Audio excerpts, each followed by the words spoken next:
Everybody, for those of you who are new here, out young and kinky, or OYNK if you're a little piggy, we are a monthly kink social. Each month we rotate through a different topic to kind of go about the in and outs of each specific kink and get you started on your kinky journey, or if you're already along that path, hopefully give you some new information that helps you along your way. Tonight, we are talking about pet play. Bark, bark. Yeah. Everybody bark. In the microphone. Yeah.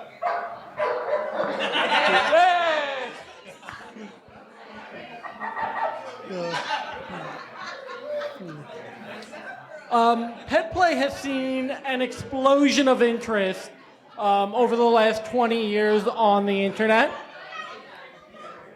And today we're going to explore how it has exploded over the last 20 years, why we think it has exploded over the last 20 years, how we get started in our pet journey, how to engage in pet play in various different ways. So right now I'll hand it over to Pup Jax to introduce our guests. Thanks, Daddy. We are joined by two fabulous guests tonight. Rexy, I'll introduce you first. So Rexy uses they, them pronouns. Rexy is a Brooklyn-based queer, non-binary trans pup. They stumbled upon the world of pet play in 2019 and dove right in, paws first. They were Northeast Pet 2023 and placed first runner-up at International Pup and Trainer Contest 2024. Rexy is the board president and head producer of the Northeast Pet and Handler Contest, and they co-produced the Brooklyn Pet Play Weekend and Unleashed Play Party here at Rebar, I believe. No. Oh, I thought I saw a thing for it over there. Never mind. Okay, don't ad-lib the bio. Got it. They are an organizer for Gotham Kennel Club, the one and only, and Submit Party. Rexy is part of the NYC Disorder Sisters of Perpetual Indulgence. They are known as Postulant Spilda T. Rex. Did I get that right? Can I call you Rexy for short? And they work hard to promulgate universal joy and expiate stigmatic guilt. Vocabulary words, I love it. Vocabulary. It's the SAT up here. Rexy is not just a playful, bratty pup. They are also a leather boy who loves to flag Hunter Green on the right. With guidance and mentorship from their alpha, Ruckus, Rexy earned their collar by showing their dedication to service. Their journey is all about self-discovery, a commitment to community, and a mission to make kink and BDSM more inclusive. Thank you for all you do, Rexy. And our second panelist for the evening is Chipper. He's a handler and leatherman. He considers himself a joyful menace to pups and subs. He entered into the New York pup play community during the pandemic and has been actively involved in events and projects ever since. As Northeast Handler 2023 and International Trainer 2024, Chipper has participated in pet play and kink events around the country as well as in Europe and Latin America. So well traveled. International, some would say. Oh, yes. He co-produces the Unleashed Brooklyn Play Party, the weekly seasonal Pet Park, and Brooklyn Pet Play Weekend. He served on the board of the Northeast Pup and Handler Contest and has recently begun producing online content where he shares his experiences on pet play, kink, and relationships. Chipper advocates for harm reduction and responsible alcohol and drug use within kink spaces, as well as the expression of kink intersectionality. If you want to learn more about Chipper, follow your snout and sniff Chipper out. And you can follow him at Follow Chipper.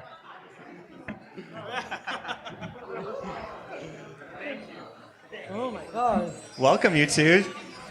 Do we have any words to kick us off?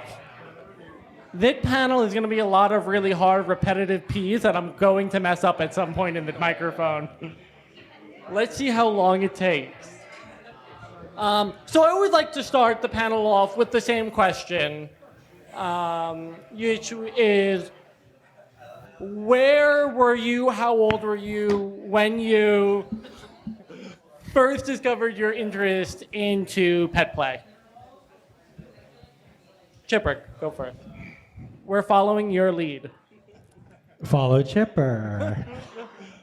Yeah, well, there's like two different narratives around this. There's pet play specific, which is really didn't happen until the pandemic, and it wasn't like Instapups or something like that.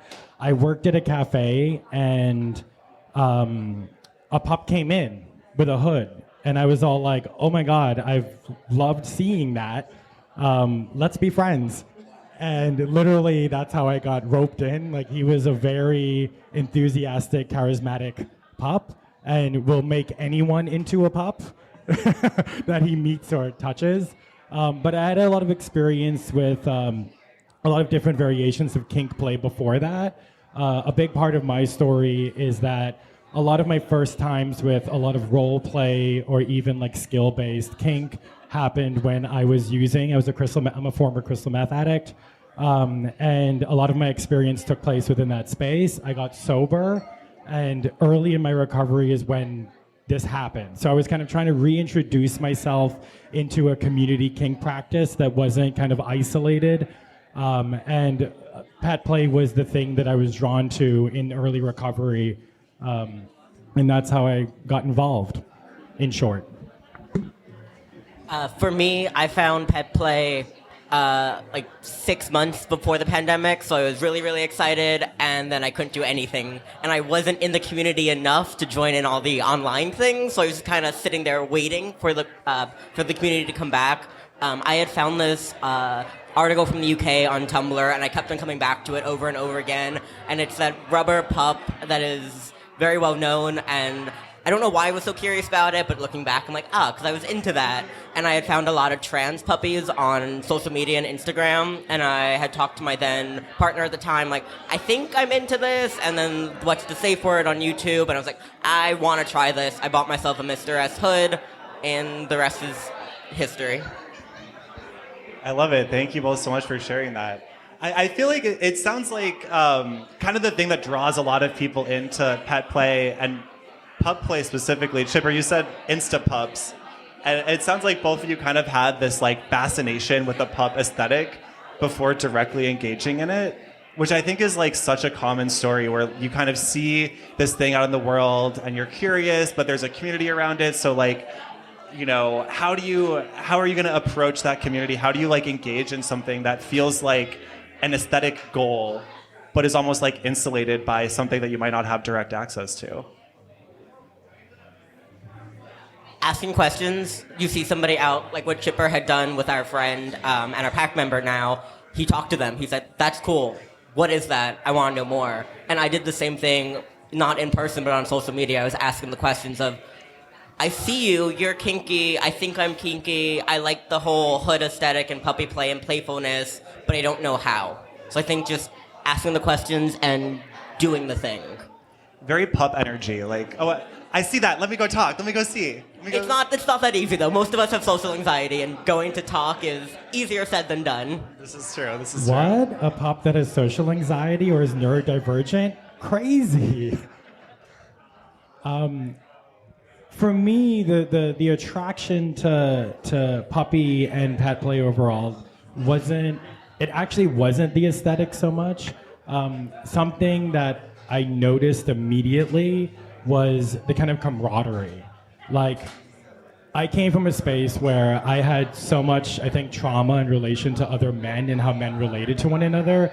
And puppy play, particularly, has like a light playfulness about it, where I could like be affectionate with someone who wasn't a sexual partner of mine and like cuddle and touch and just be playful and mosh. And it just felt like I was able to like reclaim some kind of childhood self in that. And I thought that really is the thing that like drew me, was the community kind of component and the kind of affectionate closeness that I think pet play lends itself to. But the aesthetics are important. I definitely immediately went and purchased a bunch of stuff. And you do not need to purchase gear to be a puppy. Like gear does not puppy make. It is a tool to help us get into headspace, but it is absolutely not necessary. Yeah, I love that angle. Like, okay, yeah, we don't need the gear, but I think the idea of like breaking down that like social anxiety by just embodying like, I'm a puppy. Everyone loves puppies. I could talk to anyone as long as I'm just kind of like flopping around. How do you engage with that as a handler though? Like how do you like how does that work? It seems like you need a lot of social confidence to have that role. Yeah, that was a journey. I also, my handling style has evolved a lot. I personally use now in my life, like what a trainer is different to me than what a handler is. There's a lot of overlap in how people associate those terms. But there's handling to me can be a community function of just like early on when I was identified still as a puppy, I started doing pet park, like just like, oh, let's hang out every week at the park and just be pups and whatever, and doing community roles like that kind of like moved me a little bit towards people looking at me and relating to me as someone with confidence and someone who felt comfortable to engage people who are new. And so like it kind of evolved into like a community handling perspective. But I also have come over the years into like a training position. And for me, training is a much more intimate activity that I do with people I'm in a dynamic with. And so a lot of what my handling experience looks like is informed by old guard BDSM and leather kind of principles. I don't take all of the old guard with me, but I identify primarily as a dom. My pups are not necessarily subs, but there is a power differential in all of our relationships. And that's like, so I engage them like usually when I'm doing a scene or a demo, like bondage is a part of the play I do. That's just because I like it. It doesn't mean that it's necessary. I'm also, like I am with bio dogs, I am not like a run around and be bratty. No. Like, I am not about it, okay? Like, you need to be obedient, you need to be good, you need to show up, you need to be of service, you need to... and you will get treats if you're good. You don't get treats for being a bad pup. But there is a playful funness to it, you know? Because unlike a sub, it's like nonverbal cues, kind of like more animalistic. You know, that can be quite fun. On the like topic of like the different power dynamics that are built into pet play and puppy play, can we break down a little bit of like alpha, beta, omega, and like break down some of the categories? Because you see a lot of like words that are always like thrown out there about who's an alpha pup, who's a sub pup. Can we like break down a little bit like what those roles actually mean?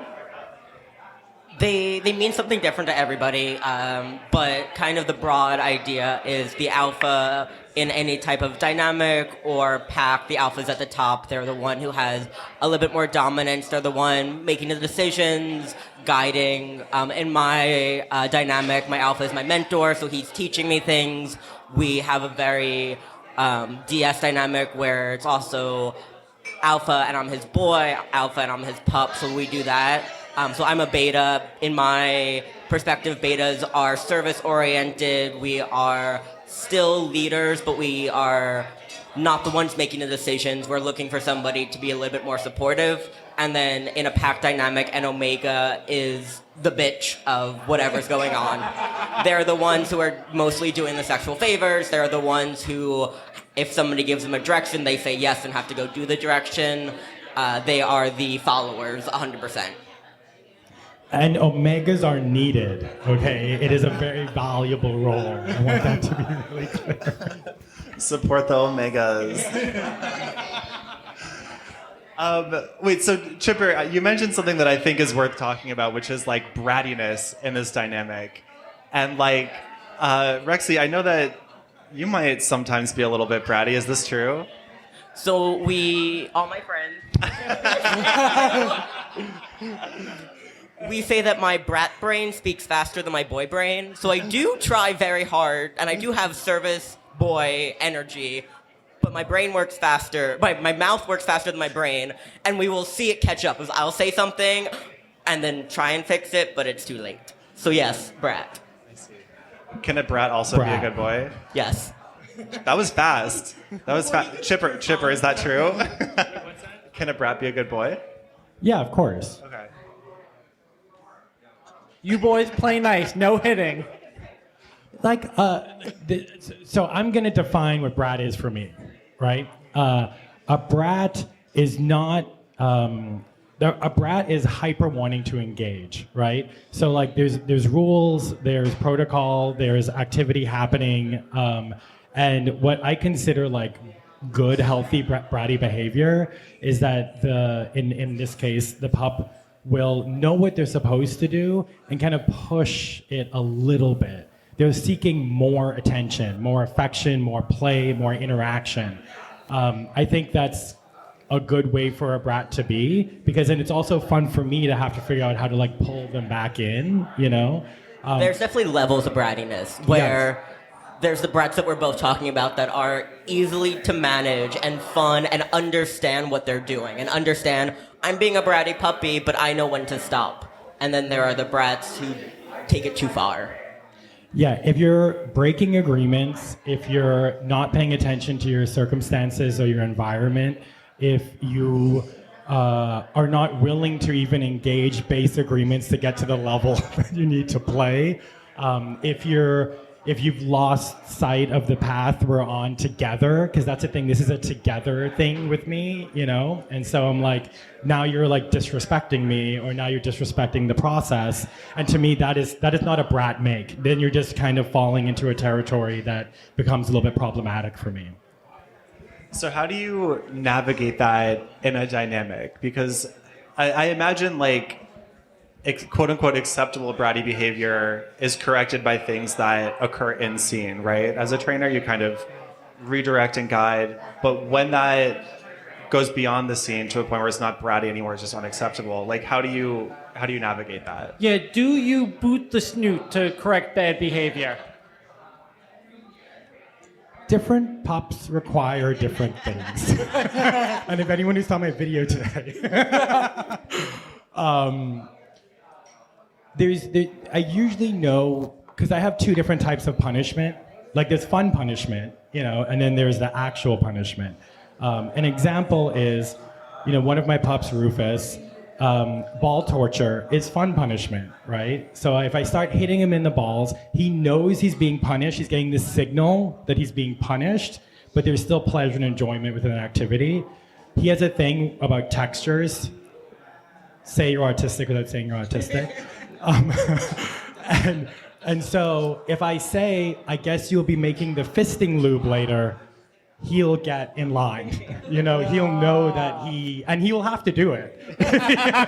Exploiting sensory sensitivity, like a little too much here.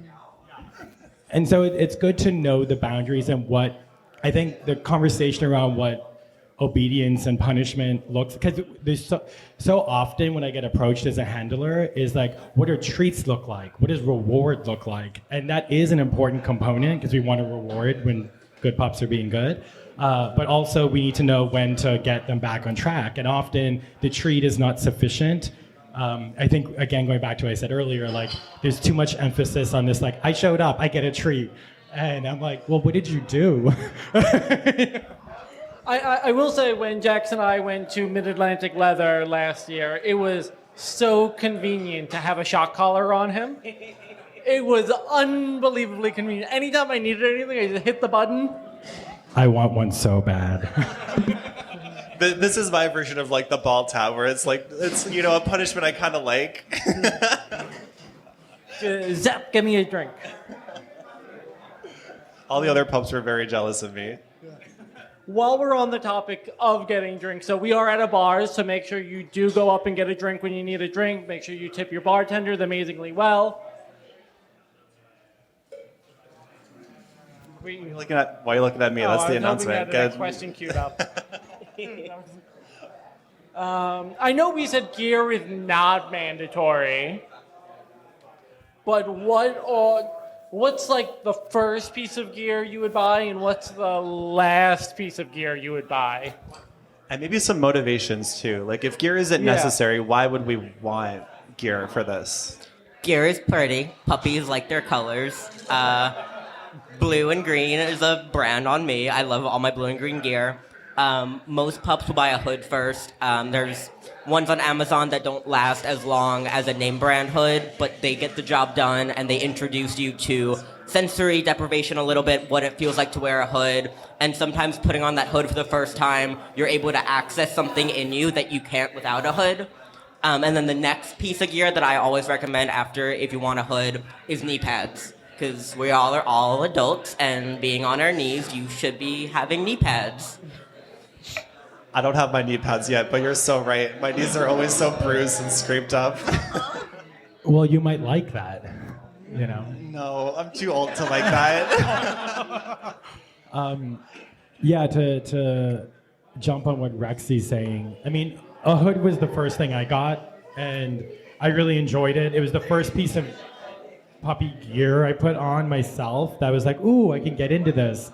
However, my favorite piece of gear, and the first thing I put a pup in when I'm playing with a pup, is actually bondage mittens, because we all have relationships to some kind of concept of a hood, like whether it's a mask or a hat or something covering our heads in some way. But when you do not have thumbs or fingers, that is like such a different relationship, and you have to be on the ground.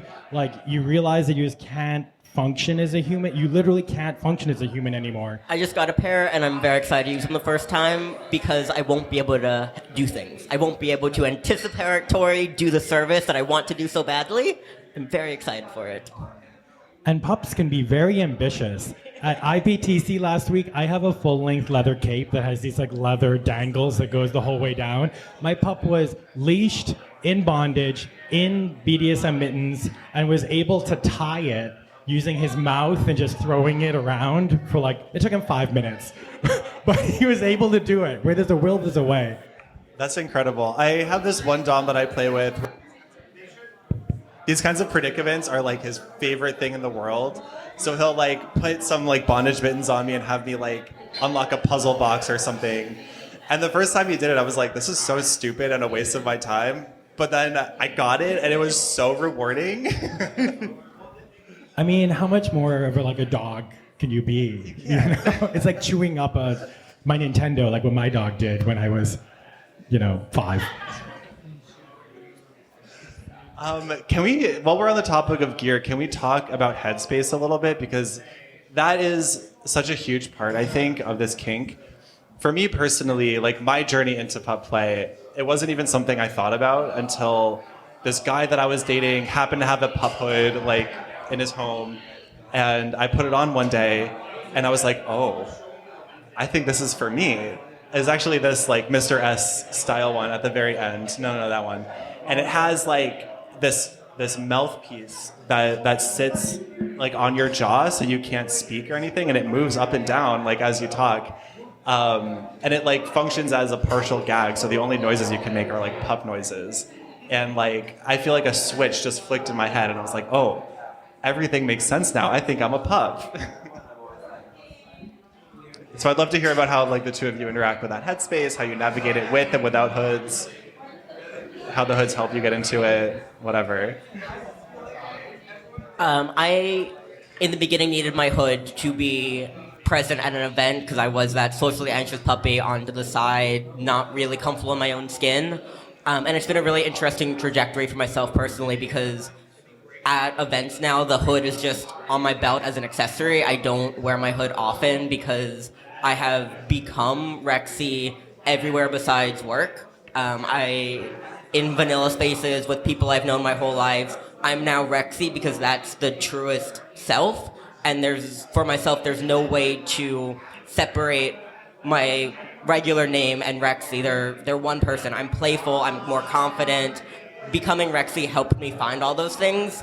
But then rediscovering headspace was very hard, and it happened pretty recently because I am so public facing, and oftentimes at events, I'm mosh monitoring, I'm watching out, I'm making sure that the new pups are supported, so I'm in a leadership headspace, and that kind of killed my puppyhood for a minute, but then doing puppy play in private again, in a more sexual context, I found that nonverbal playfulness, sexualness, puppiness.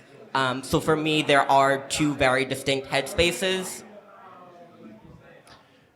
Yeah. I have 3 short answers to that, but I want to put a bookmark in something that Rexy reflected, though they didn't say it directly, that a good pup is going to ask shortly, which is the relationship of identity in this kind of play. But putting a pause in that, so the 3 things I want to talk about are, I feel like, one is handler headspace, which is something that no one talks about. Like it is. Everybody asks what is a handler, and handlers can't answer it. Handlers can, and this is my life's mission now, is to answer this question. We have the one handler who can answer the question on this panel tonight. Because for me, it is since it's a relational role play. Like a pup can be a pup and just be a pup, right? For me, when I'm in a handler headspace, I'm engaging. It's when I kind of not forget because I have to hold the container in the space of the play, but where I actually feel like I'm interacting with something different than what we entered the scene into, right? Like where I'm like, this is a pup, this is a human pup, which is a different thing than a pup, right? And I'm like, oh my God, and I could play and just like catch myself like wanting to lose myself within the play. Is when I know I'm in like a happy spot. Like I can't lose myself, but the knowing that I'm kind of like pushing that boundary of what does it look like for me to roll around, to give instruction, to have a puppy be like a good dog. You know, what is it, even just to like lay on my lap or by my boots or something, and to like just without even thinking start petting and caressing and treating them, or like, let me get your food. Like, if I'm not thinking like, what do they need, but it just comes instinctually as like a part of the actual role play, then I'm in handler headspace. But what I notice with the pups that I handle or train is that there's kind of like 2 different levels to that. There's one that Rexy kind of touched on. Well, Rexy touched on both, but there's like a social kind of version. Like I'm gonna go to a mosh, I'm gonna go to a party, I can put a hood on, I can like engage and bark and like be playful, but but the pup has to like move in and out of, like, it's kind of like headspace light, you know? And then there's like, I'm in a scene that's structured and we're doing specific things, and I can just like trust, like they will like trust me to hold that. And really that's where I think a lot of the personality is like, that's where the juice and the meat of the whole thing is, you know, for me.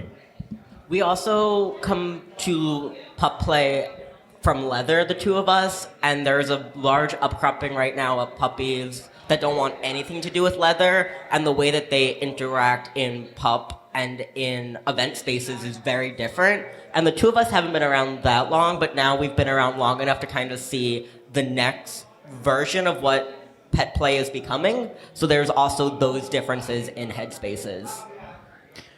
Yeah, totally. Like there is so much more representation of like littles and ABDL and puppy and rubber culture and puppy and furry and puppy, are like a lot of people are coming into pet play generally from these different, and they've always been coming from them, but they're like at a larger scale, I think, than previously.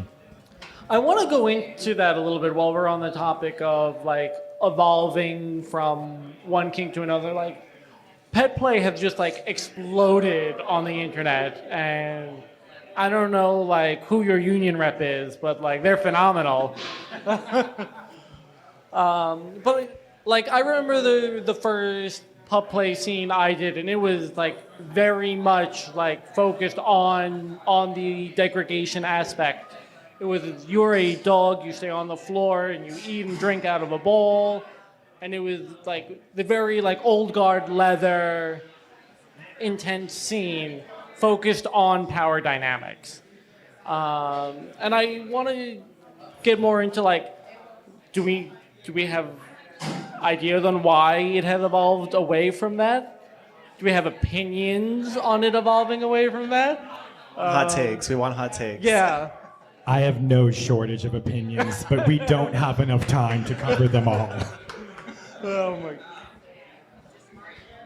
It's a fact that leather folks have not always been accepting of pups. They did not like the colored leathers. They did not like the playfulness. They did not like that we did not ascribe to whatever set rules that they had made in bars and in their culture. In their world, there were no pups, there were dogs, and the dogs were slave dogs or degradation-based dogs.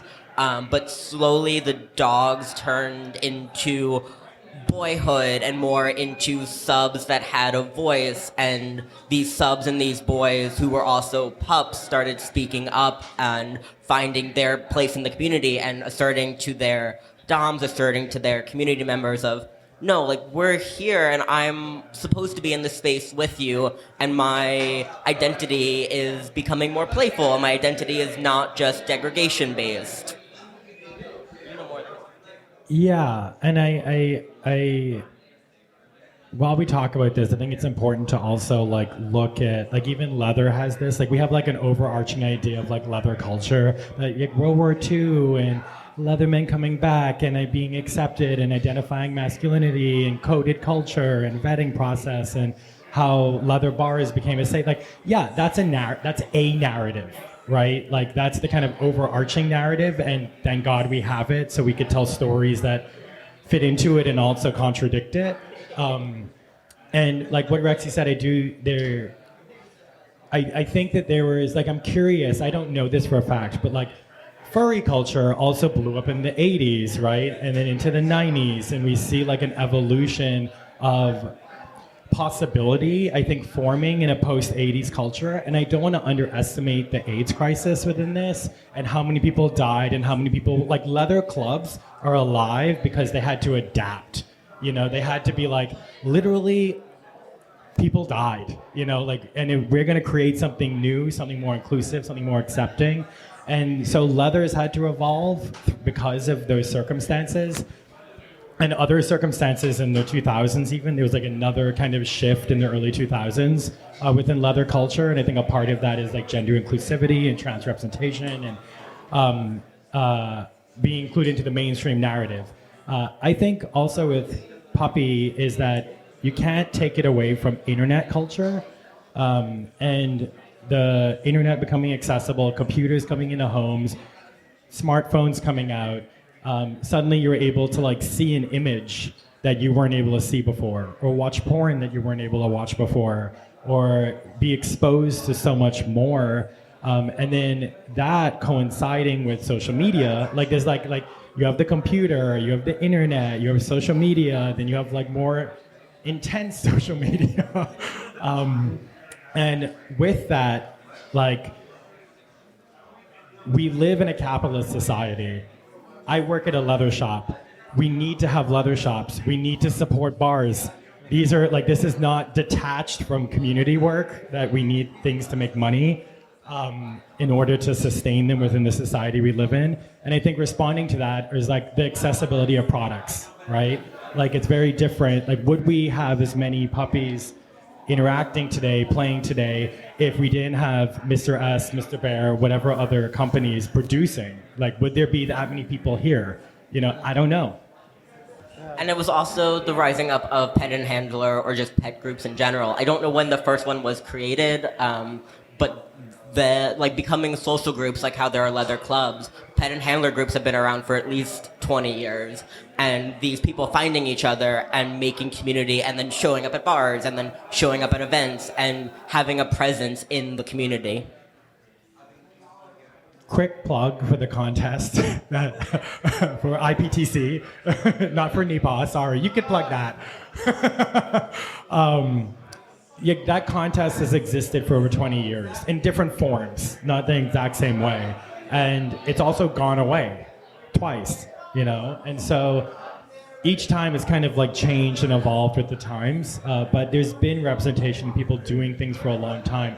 I think the big shift is private play and public play, and that's something that we still see a lot. Like there's tons of young pups. Like when people talk about pet play, they always go like today someone literally at my job did this. They were like, yeah, there's a bunch of like little 19-year-olds running around Ithaca creating chaos, and I'm like, I absolutely believe you.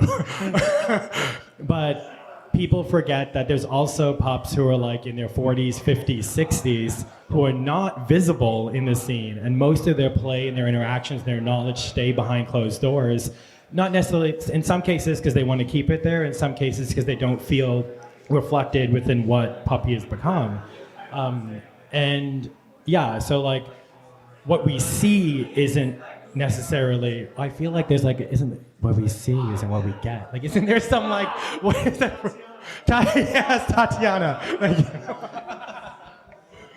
There's also the thing of puppy was seen as a transitional kink, of it was something accessible to go into for the first time, and then you find something you like better. You become more rubber, you become more leather, you become more rope, and you leave the hood behind. But yes and no, puppy has expanded from that of now you're puppy and you're rubber, now you're puppy and you're rope.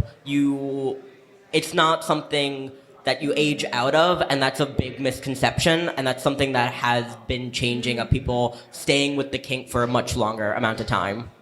Yeah, and I've been saying for a long time now, with kink, as long as you have like a good bullshit meter, you will, as long as you put yourself out there, you will get what you want out of the community.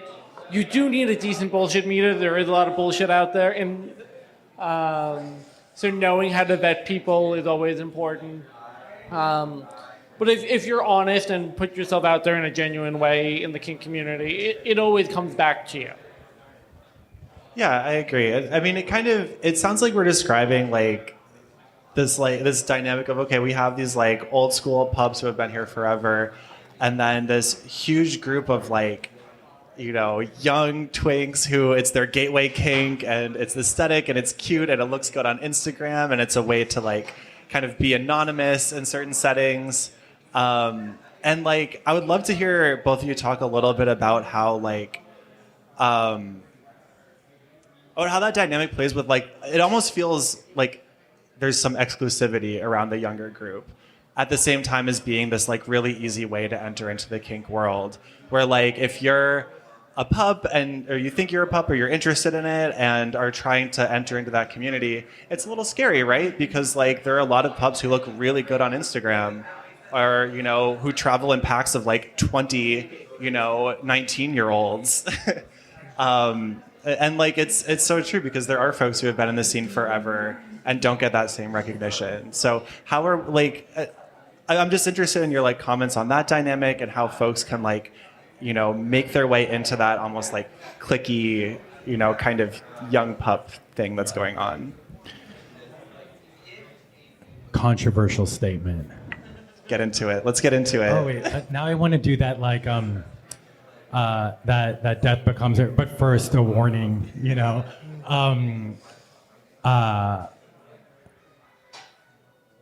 community is a very complicated term that has so much baggage, and how people identify with it, how they relate to it, they think it is usually not what it is in some way. And affinity groups are necessary, and I'm not saying that justifies people like exclusionary practices, but I do believe that it's everyone's responsibility to find their people, and that might it's going to look different for each person to navigate that process. There's like, I've been to so many events and so many puppy spaces where I could like hang out for 5 minutes and be like, not my people, you know, and that's okay. It's for them, you know. It doesn't mean I have to hate on it or take it down. It just means my journey hasn't ended yet. I have to keep going, right? And I think there's so much expectation put on very few resources that feel like there has to be everything to everyone. And I'm not a believer in that everything needs to be for everyone. It just, the world doesn't work like that. We don't work like that. There are some spaces where I think this is where contests, I actually think, become really pinnacle parts of the community because they can be and reflect everything to everyone. Not necessarily the winner, but like people who are competing, the activities that are happening, they can really be a space to hold what, because anyone could go and run, you know?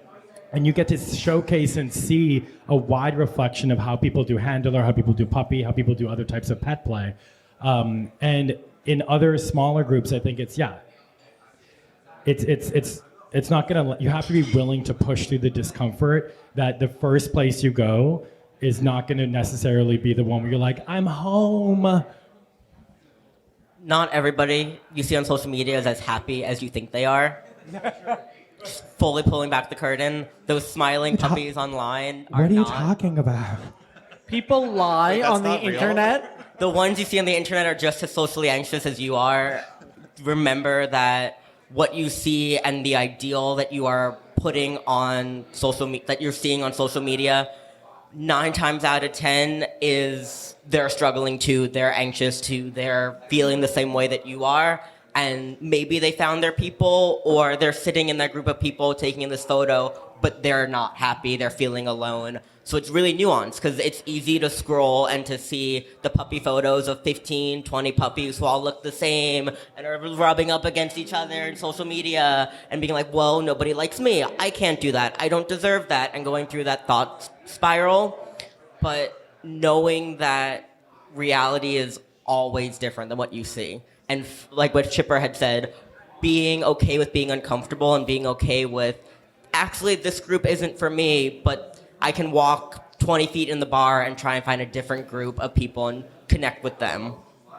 Yeah, and part of the reason why, like, we do that in a bar when it would be so much easier for us to, like, do it at home and do it over the computer is to give people that, like, very low stakes, hey, we're meeting at a bar at a reasonable time. We start doing that at 7 o'clock at night. You can come right after work.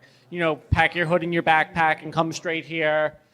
I walked in expecting a full TED Talk, and this is what you give me? Gee, You're Ted. we don't do carpeting. Hi, Ted. These entitled title holders. But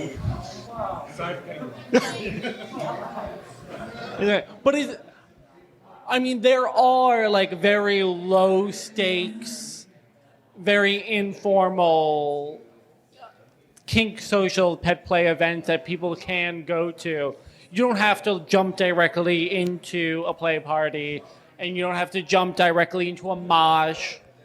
There are really like low stakes events that someone can go to. Like Pet Park this summer. It happens in a park, not in a noisy bar. You can hear your friends talking. It's great. Particularly difficult with the hoods on. It's hard. You don't need to talk with the hood on. It's true. Just be a good boy. Come on, just be a good boy. You want to be a good boy for me? Don't get that thing. However, when we do go to a mosh, what's the mosh etiquette? If you've got a little bit of gear, you've got your confidence, you made a couple friends, you're gonna go to your first mosh. What are the do's and don'ts? So, like any good, any person entering into a kind of kink scenario at all, is know what you're walking into, right? Get as much information about it as possible. That includes consent rules, like know what the standards for the place you're entering are. Know is it just one mosh? Is it Is there like a more quiet, gentle mosh? Is it a roughhouse mosh? Is it like, what is it? What am I getting myself into? That makes a huge difference in the kind of experience you're Can going to you have. define what a mosh is? I describe it as, think of taking your dog to the park. Not like a music mosh pit kind of style situation. But you're taking them to the park to go play with the little puppy friends. There's a little cage, and then they have a few rocks they throw at each other, and they have a good time. Not rocks. Do not throw rocks at each other, No. please. By rocks, in a mosh context, rocks would be tennis balls, squeaky toys, playthings, soft things, things that we are not dogs, and you should not be biting. You should not be playing tug of war like you have teeth like a canine has. You don't.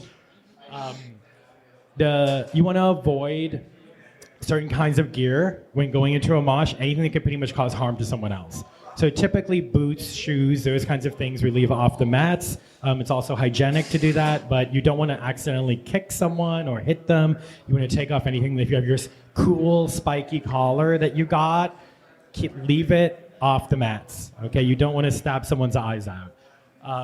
You don't want to wear butt plug tails, which was really the most common tail for a long time for people to get. My tail was a butt plug tail. We now have show tails, which is being demonstrated right now, which is a belt that won't cause a problem, so that in case you hit or grab or pull, you're not going to create a big scene or injury they're pups, not pigs, you know? So There might be moshing both. usually will happen on gym mats, so it is cushioned.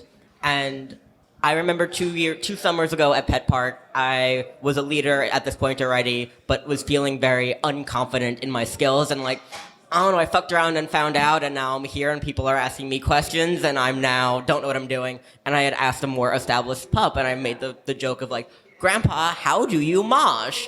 And he looked at me and goes, what are you asking? And then he took a minute and remembered COVID happened. In New York, we don't have moshes anymore. There used to be a mosh at the Eagle. It doesn't happen anymore. So culturally, there's this whole generation of puppies, myself included, who didn't quite know what moshing even meant.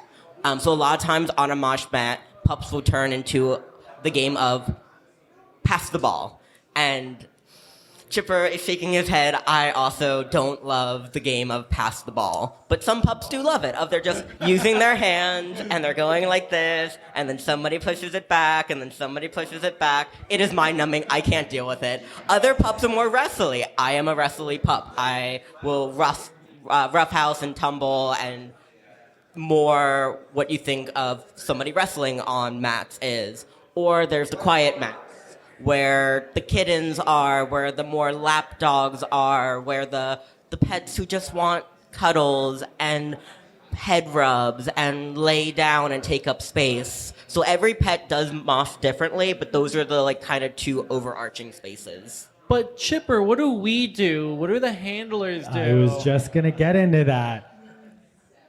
I really love like tricks, show ring, that kind of stuff. I love it. It's like really fun and quirky. And it always, because let's get real, right? Like we love to put on a show, right? Who doesn't, right? Pups are like, I'm the prettiest pup here. I want to do all the fun things. And for me, like, well, there's two roles of a handler or a trainer in that context. One is to be watching and making sure that pups are following the rules, that people are being safe, that people are being taken care of, especially if you're there with a particular animal. You really want to care for that animal and make sure that they're being taken care of correctly, or they're engaging the kind of play that they want to play. And then some moshes are sexual, some moshes do not allow any type of sexual contact. So a lot of times a mosh monitor or handler will be breaking up any sexy time that is happening. Yeah, exactly. Because then it turns into a whole nother thing. So like I love to give instruction, you know. So like that's what I would like to do as a handler, would be to play. So, like I used to like to get on the mats and just roll around, kind of like a 12-year-old boy and his dog. Like that was my handling style originally. And now it's really rare that I give any kind of like treat, like food treat. And I'm sure there are tons of pups that dislike me for this. But I'm much more about the verbal validation, getting it right, really feeling like a sense of reward that you did the thing correctly and impressively, instead of it being some like, you get a Scooby snack. But that's just me personally. I know a lot of people really love getting Scooby snacks and giving Scooby snacks. I drop the pups off and then go smoke cigar, then drink scotch. I'm very food motivated as a pup, I'll let you know. That's so what I want to be doing.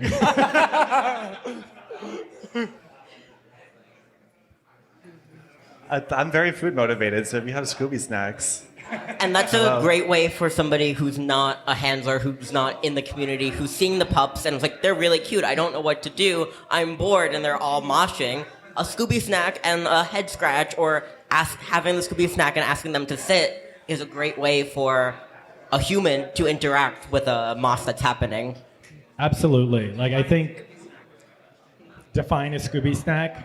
A graham cracker treat that looks like a dog bone, but is for humans that do not give pet players milk bones. The first mosh I went to, I literally dropped the pups off and I was like, okay, where's the dad circle? I was like, this is what I do now. You're just like these. I don't even want to get into these gendered parental role units. Yeah.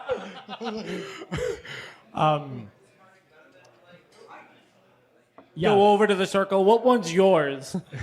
You can do that. Usually one of mine is probably creating a little bit of trouble, I feel. Poorly trained. What's that? Are they poorly trained? Why are they causing trouble? No, they oh my God, Rexy. Wow. Well, one of them is a little bratty, for sure, in that kind of context. The other is much better behaved. And the third, you'll never find him on the mats. But early handling, I find, because they're usually some level of pet that wants to they're also anxious and nervous, and they're kind of like on the periphery or getting cozy.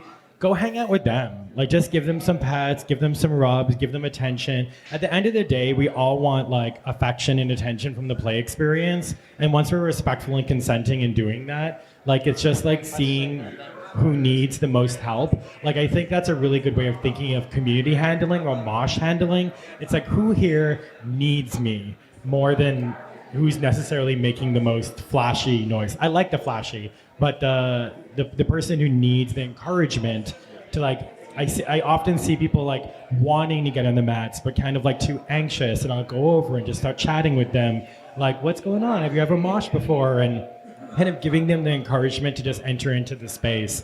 And I find a really good way for early handling is helping with gear. Like, it's super intimate, especially if you take your time and you're really intentional about it. But it's such an important part for me as a handler with a pup to put them in gear and take them out of gear. And yeah, like, one of my pups, like, he will not take his hood off. Like, that is not a job he does. That is my job, you know? And so he has to signal to me, and it's my job to take him out of those things and kind of slowly bring him back to his human headspace. And so, like, just learning, like, really simple things that don't require, like, all the flashy show or a ton of knowledge on how it has to be done. It's really just like, does this feel snug enough? Does it hurt? Is your circulation good? Great, you know? Something to be mindful of is a lot of pups do not speak when they're in a hood or when they're moshing. They're strictly nonverbal, or they're only using barks or body language. So, like what Chipper had said about headspace and his pup not touching the hood, they have to figure out nonverbal cues for that.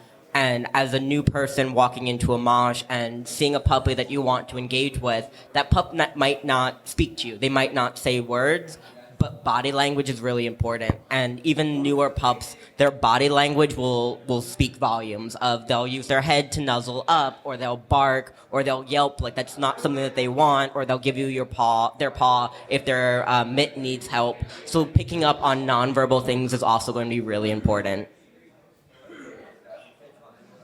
So I want to give it some time because we're pretty much at the end here. I want to give some time for audience questions. So if you have a question, raise your hand, and a microphone will magically appear in front of you. I was wondering if y'all could speak to the body positivity of pup spaces. Like every count is supposed to be stacked. In my experience, well, I usually do this, which is like me trying to figure my brain out. I think that pet play, more than a lot of other kinks, is extremely body positive.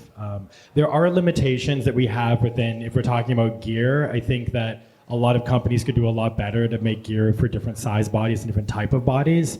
But that's a whole nother topic. But something I really love about pet play is that since I've been in pet play, it's been, I know people who are extremely small, extremely large, different races, a huge trans and non-binary population. Like, it was just easy and just obvious. Like, there was no like, oh, well, people are coming in, or, you know, it just felt like it was present. And I think that partially goes that this is where it kind of parallels but takes a different course from, I think, some leather culture, where the spaces feel very gendered very often. Is that like IPTC has always been, like, there's not a, has always been multiple gender representation. Like, I have sash mommies, you know, and I have, I have people of different gender representation that's always been present, and different body sizes and body types that have been present. So I feel like it's been really welcoming in that way. And I had something else to say around that is like it's like, saying like, I'm international trainer. I was also, you know, Northeast handler. They are not gendered in any way, and they're not specific to any kind of play activity. Like, the play could look so diverse, I think, that it can be accommodating to like any particular subgroup. But that's my experience. I don't know it. It is very inclusive, but there's always the part where pet play and pups are happening in gay bars and in gay spaces, so it is much more mask-centered, but we want the femme puppies. We want the puppies and the pets that don't look like a mask Instagram person. We want the ones who are playing a little bit differently, and we want to make sure that everybody is feeling safe in a space, and I feel like pet play is very safe, and we are all very conscious of inclusivity, and we're extending that hand of come. If you're interested, come to an event. If you're interested, reach out, and we will make the space for you, and we'll make sure that you are welcomed in the space.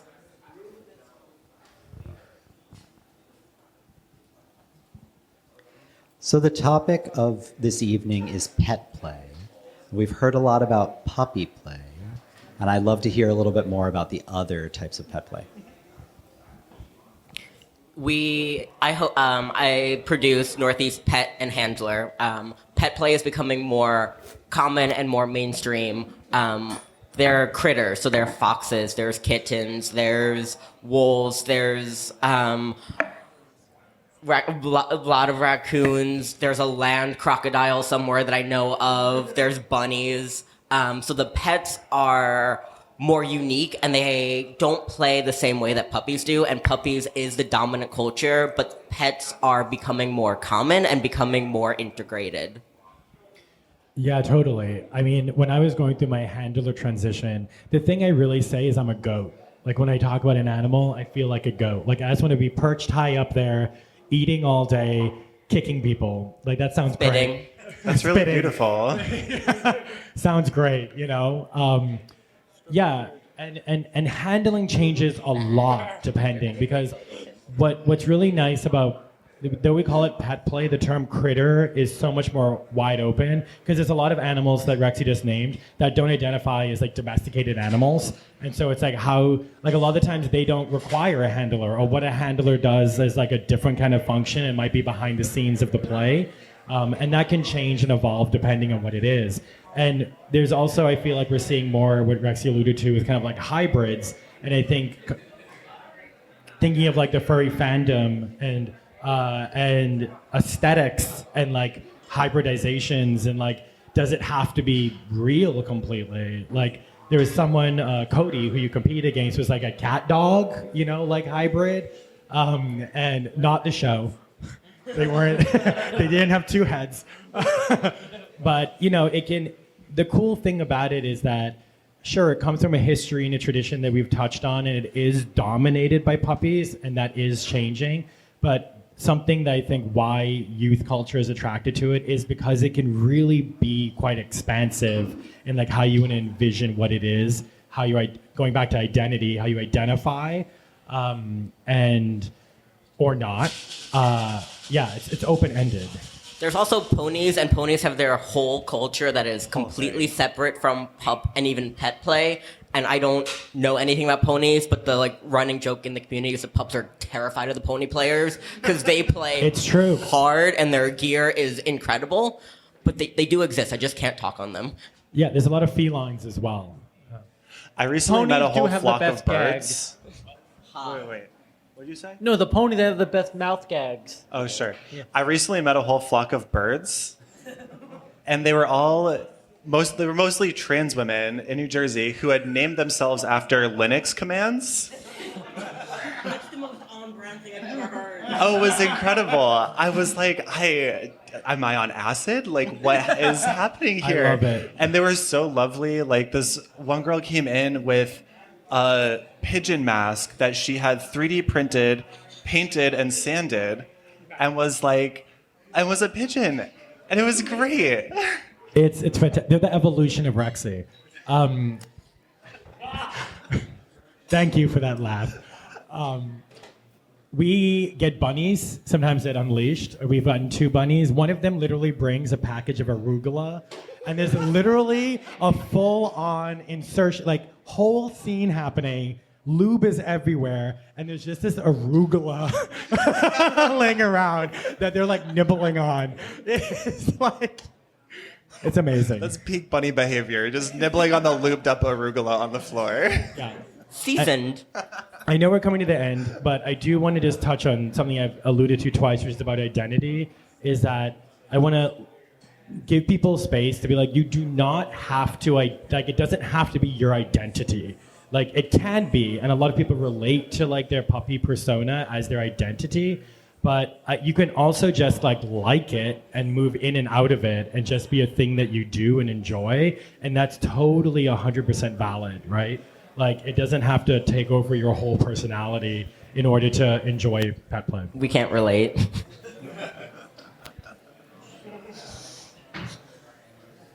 Okay, so we're at the end here, and I want to hand it back over to our 2 panelists to give some closing remarks, to hit your plugs, to do all the internet thingies.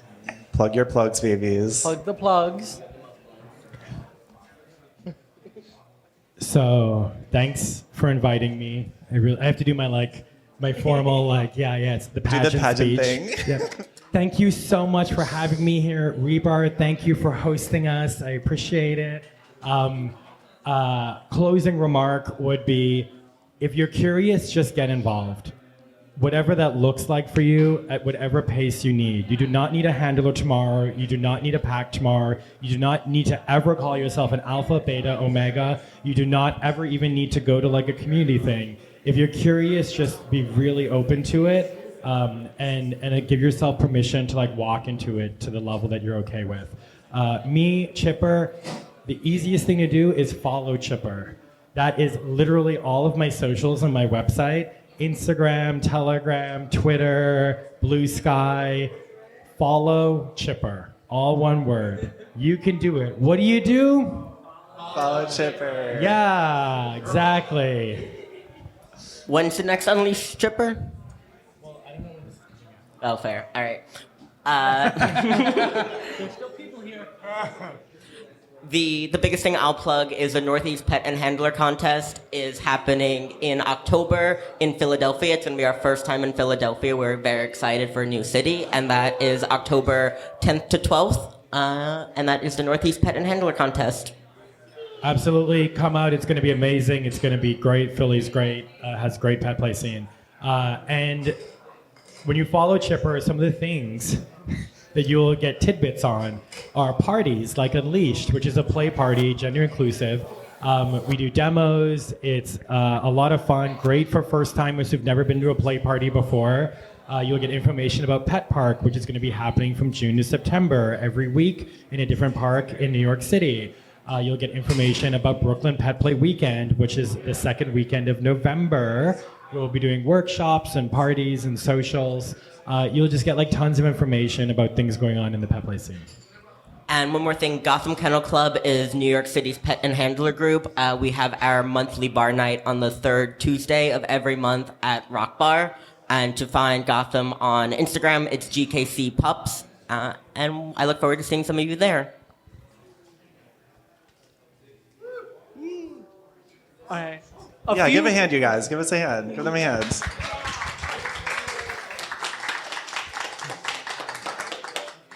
A few plugs for me, which is kind of rare.